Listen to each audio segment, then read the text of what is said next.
अच्छा जी उस्ताद, आज क्या बन रहा है? गोंगलू गोश्त बन रहा है।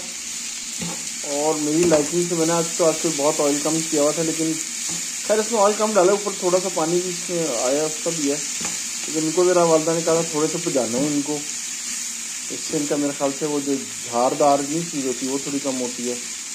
और साथ दिन में ये गोश्त की पोजीशन जा रही है, देखिए अल्लाह करे अच्छा बन जाए जी।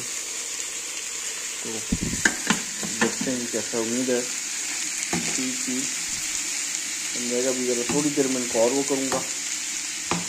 और लेट्स सी, गोंगलू एक्चुअली आर, इसको ठिप्पर भी कहते हैं, शलजम भी कहते हैं, शलगम भी कहते हैं, और ये भी कहते हैं कि अगर हो बलगम ज़्यादा तो खाओ शलजम ज़्यादा। और उस्ताद देखते हैं कि क्या हालात हुआ चाहते हैं।